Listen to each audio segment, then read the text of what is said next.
Hello everyone, welcome to commerce spirit the CS. इस video में हम डिस्कस करने वाले हैं इनकम टैक्स के एमसीक्यूज़ को। ये पार्ट 4 है। क्वेश्चन नंबर 1 है, the charging section of income under the head capital gain is. पूंजीगत लाभ के शीर्षक के अंतर्गत आय का प्रभार अनुभाग किस में दिया हुआ है, कौन से सेक्शन में दिया है?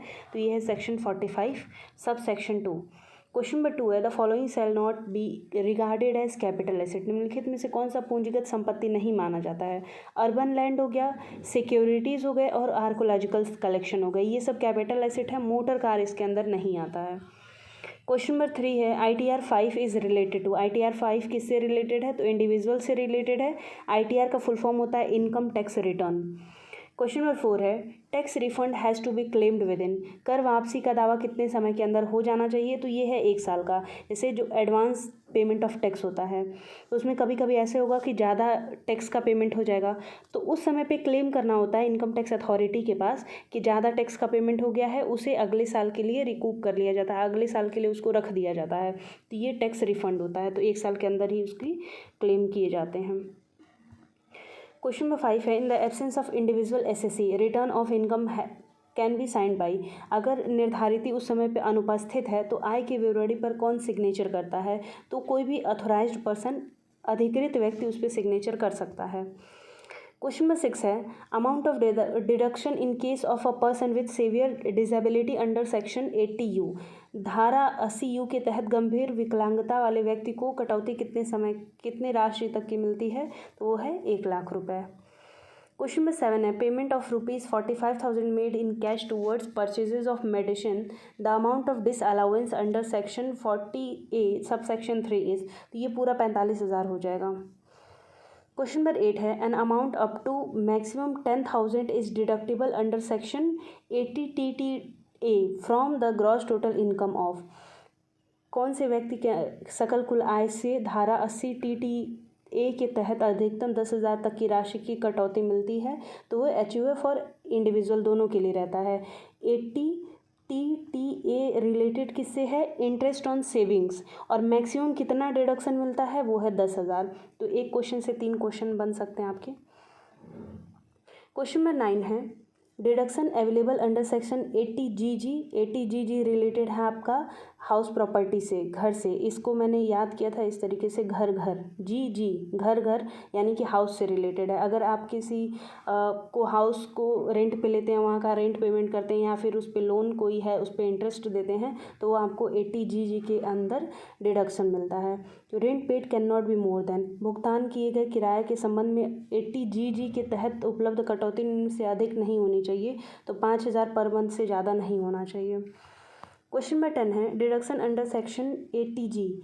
जी का मतलब है ग्रांट, यानी कि डिडक्शन इसको बोल सकते हैं, या फिर दान बोल सकते हैं, अंशदान बोल सकते हैं। तो डोनेशन कितने के लिए अलाउड है? तो ये जो भी एसएससी होते हैं, चाहे वो बिजनेस हो जाए, चाहे इंडिविजुअल हो जाए, चाहे कितने भी कंपनी फर्म, जो लोग भी अंशदान देते हैं उनके लिए अनुमति है कटौती के लिए। क्वेश्चन नंबर 11 है, donation to university for research in social sciences. Social science के लिए, रिसर्च के लिए यूनिवर्सिटी को डोनेशन दिया जाता है, तो डिडक्शन कितना मिलेगा? तो जितने रुपए का आप डिडक्शन मिलते हैं 100% का मिल जाता है। क्वेश्चन नंबर 12 है, the amount of depreciation not absorbed in the same year can be carried forward. मूल्यह्रास की राशि उस वर्ष के अवशोषित नहीं की जा सकती है। अगर मान लीजिए कोई डेप्रिसिएशन का अमाउंट है तो उसको ऑब्जॉर्व किया जाता है प्रॉफिट एंड लॉस अकाउंट से। जैसे डेप्रिसिएशन के लिए एक प्रोविज़न तैयार किया जाता है, प्रोविज़न फॉर डेप्रिसिएशन। अगर मान लेते हैं 8 लाख रुपए का डेप्रिसिएशन है और कंपनी के पास प्रॉफिट सिर्फ और सिर्फ 2 लाख रुपए का है या 3 लाख रुपए का है, तो डेप्रिसिएशन के रिजर्व में 8 लाख रुपए टोटल ट्रांसफ़र नहीं हो सकता है। तो क्वेश्चन ये बोल रहा है कि अगर वो उसी साल में नहीं ऑब्जर्व हो पाया तो अगले कितने साल के लिए हम लोग उसको ट्रांसफ़र कर सकते हैं? तो जब तक वो चाहे, यानी कि जितना अमाउंट है जब तक वो अवशोषित नहीं हो जाता तब तक हम लोग उसको ट्रांसफ़र कर सकते हैं। अनिश्चित काल के लिए ये होता है।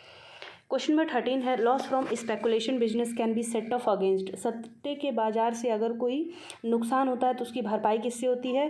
तो ये स्पेकुलेशन बिजनेस से ही होगा। इनकम फ्रॉम स्पेकुलेशन बिजनेस, यानी कि सट्टे के व्यवसाय का अगर कोई लॉस है तो सट्टे के व्यवसाय से अगर कोई प्रॉफिट होगा तो उससे सेट ऑफ किया जाएगा। क्वेश्चन नंबर 14 है, loss from speculation business is eligible for carry forward for a period of. सट्टा कारोबार से हानि की अवधि के कितने अवधि के लिए आगे ले जाया जा सकता है, तो ये 4 वर्ष के लिए है। जैसे लॉस हुआ, इनकम टैक्स अथॉरिटी ये राइट देती है, जो भी इंडिविजुअल बिजनेस कर रहे हैं, चाहे कंपनी है, फर्म है, कुछ भी है, तो उन्हें ये अधिकार देती है कि अगर मान लीजिए आपके बिजनेस से कोई लॉस हुआ है, कोई हानि हुई है, तो आप अगले साल जब बिजनेस हो, जो भी प्रॉफिट होगा उससे आप उसको रिकवर कर लीजिएगा। तो ये पूछा है कि स्पेकुलेशन के बिजनेस से आपको हानि हुई है, तो स्पेकुलेशन के बिजनेस से आप कब तक उसको रिकवर कर सकते हैं? अगले 4 साल तक। अगले 4 साल के बाद भी अगर नहीं होता है तो वो आपका लॉस है। क्वेश्चन नंबर 15 है, no one can be set off. किसी भी नुकसान की भरपाई नहीं की जा सकती है। तो जो भी लॉसेज हुए हैं, चाहे इनकम फ्रॉम सैलरी हो, चाहे इनकम फ्रॉम हाउस प्रॉपर्टी हो जाए और इनकम फ्रॉम कैपिटल गेन हो जाए, इन सब से किसी न किसी लॉस की भरपाई की जा सकती है, लेकिन विनिंग फ्रॉम लॉटरी से नहीं किया जा सकता। तो ऑप्शन नंबर डी हो जाएगा। क्वेश्चन नंबर 16 है, unobserved loss from house property. House property से लॉस हुआ है कोई मकान संपत्ति से, और वो अनवशोषित है, यानी कि अभी उसको ऑब्जॉर्व नहीं किया गया है, यानी कि प्रॉफिट से उसको रिकवर नहीं किया गया है। तो उस नुकसान को कितने समय के लिए आगे ले जाया जा सकता है? तो 8 साल के लिए। 8 साल, अगले 8 साल में जो भी प्रॉफिट होगा उससे धीरे धीरे करके रिकवरी किया जा सकता है। ज़रूरी नहीं कि पूरा 8 साल ही लगे, अगले साल भी वो कवर हो सकता है, लेकिन इनकम टैक्स अथॉरिटी उसको समय देती है कि आप अगले 8 साल में उसको कवर कर सकते हैं। क्वेश्चन नंबर 17 है, which are the following loss is available after inter source set off can not be set off from incomes in other heads in the same assessment year. Inter source set off का मतलब क्या है कि जैसे speculation loss है, तो कोई business speculation का प्रॉफिट होगा तो हम लोग उससे ही उसको रिकवर कर सकते हैं, तो उसको हम लोग क्या बोलते हैं? अंतर स्रोत भरपाई। आई होप आपको ये वर्ड समझ में आ गया हो। और ये क्वेश्चन में बोल रहा है कि सेम असेसमेंट ईयर के अंदर अगर मान लीजिए स्पेकुलेशन लॉस हुआ है, दूसरा कोई स्पेकुलेशन का बिजनेस है, वहाँ से प्रॉफिट हो गया, तो आपने कुछ रिकवरी कर लिया, कुछ रिकवरी अभी नहीं हो पाई है, तो दूसरे किसी भी हेड से आप उसकी रिकवरी नहीं कर सकते हैं। अगर मान लीजिए कोई और बिजनेस आपका हाउस प्रॉपर्टी है, तो हाउस प्रॉपर्टी से आपको प्रॉफिट हुआ, तो उस हेड से आप इसकी रिकवरी नहीं कर सकते हैं। तो वो कौन कौन सा है? चाहे वो स्पेकुलेशन का लॉस हो जाए, कोई स्पेसिफाइड बिजनेस है, कोई एक निश्चित व्यवसाय है, वहाँ से अगर कोई लॉस होता है, या फिर कैपिटल गेन से कोई लॉस होता है, इन तीनों गेन को सिर्फ और सिर्फ इन्हीं के माध्यम से हम लोग रिकवर कर सकते हैं, किसी और हेड के माध्यम से नहीं कर सकते हैं। तो ऑप्शन नंबर डी हो जाएगा, all of the above. Question number 18 है, as per section 139 sub section 1 a company shall have to file return of income. धारा 139(1) के अनुसार एक कंपनी आय की विवरणी दाखिल करेगी। तो कोई भी कंपनी हो जाए, चाहे उसको प्रॉफिट हो चाहे लॉस हो, वो हर एक केस में जो इनकम टैक्स रिटर्न है उसको फाइल करेगी। तो ऑप्शन नंबर सी हो जाएगा। क्वेश्चन नंबर 19 है, all companies other than those covered under section 25 are required to file return of income in.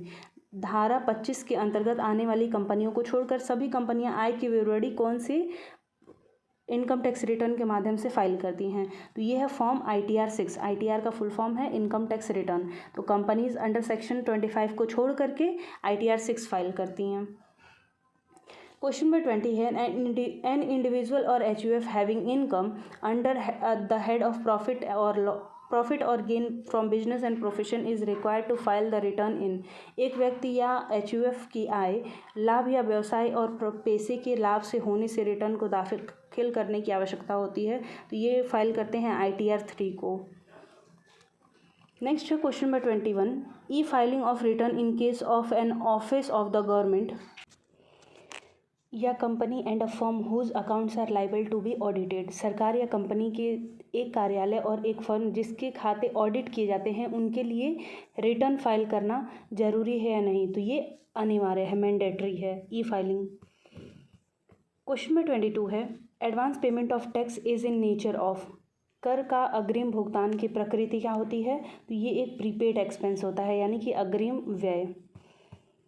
Question number 23 है, any person responsible for paying salary shall be required to deduct tax at the source. वेतन का भुगतान करने वाले की जिम्मेदारी होती है कि वो स्रोत पर कटौती करे। तो ये क्या होता है? टाइम ऑफ पेमेंट, जब जिस समय पे वो भुगतान करेगा उस समय पे वो TDS कट करता है। क्वेश्चन नंबर 24 है which of the following person are not liable to deduct TDS on interest payment under section 194A। निम्नलिखित में से कौन सा व्यक्ति धारा 194A के तहत ब्याज भुगतान के समय TDS काटने के लिए उत्तरदायी नहीं होता है? तो ये है इंडिविजुअल और HUF who are covered under tax audit. Tax audit के अंतर्गत जितने भी इंडिविजुअल या HUF आते हैं उनके लिए TDS जरूरी नहीं है। क्वेश्चन नंबर 25 है advance tax shall be payable by an person in respect of current income is. अग्रिम कर किसी भी व्यक्ति के द्वारा वर्तमान आय के संबंध में कितना देय होगा? तो वो होगा 10,000, 10,000 या 10,000 से अधिक। क्वेश्चन नंबर 26 है when the SSC does not pay any instalment of tax advance tax by the due date he shall be. अगर कोई निर्धारित देय तिथि पर अग्रिम कर का भुगतान नहीं करता है तो उसे क्या बोला जाएगा? तो वो deem to be an SSC in the default, यानी कि डिफ़ॉल्ट में निर्धारित ही माना जाएगा कि वो SSC है बाय डिफ़ॉल्ट। क्वेश्चन नंबर 27 है the deduction of tax at source from the salary shall be made at the time of. वेतन से स्रोत पर कर की कटौती निम्नलिखित के समय की जाएगी? तो पेमेंट ऑफ सैलरी, जिस समय पे पेमेंट किया जाएगा सैलरी का उस समय पे TDS काटा जाएगा। क्वेश्चन नंबर 28 है liability of deduct tax at source in case of income from interest on securities arise at the time of. प्रतिभूतियों पर ब्याज से संबंधित जो भी आय के मामले होंगे उसमें स्रोत पर कर की कटौती का दायित्व किस समय पे उत्पन्न होगा?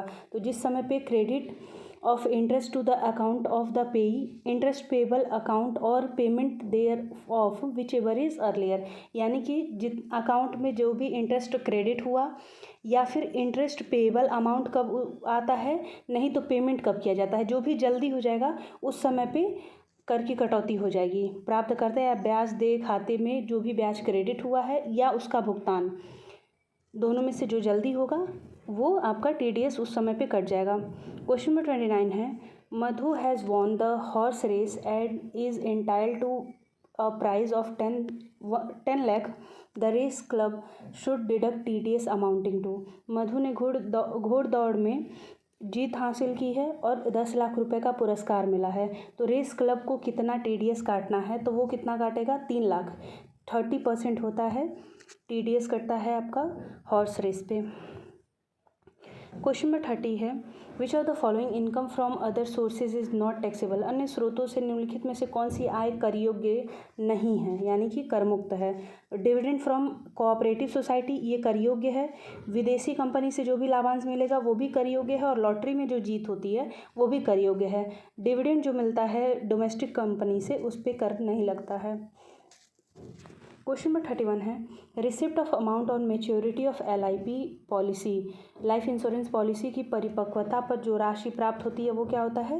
कैपिटल रिसिप्ट होता है, यानी कि पूंजीगत आगम होता है। क्वेश्चन नंबर 32 है capital expenditure on scientific research which can not B observed on account of inefficiency of profit in any accounting year can be carried forward for.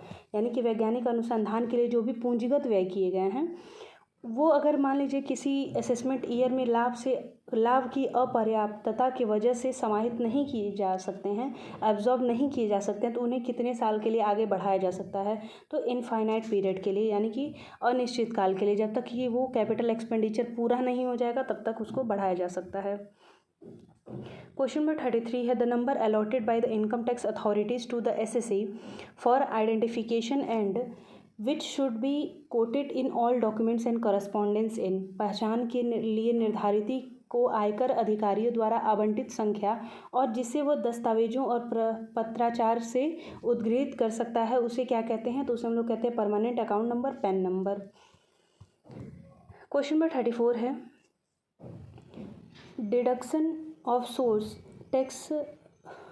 Deduction of tax at source made for incomes which can be calculated in advance is called.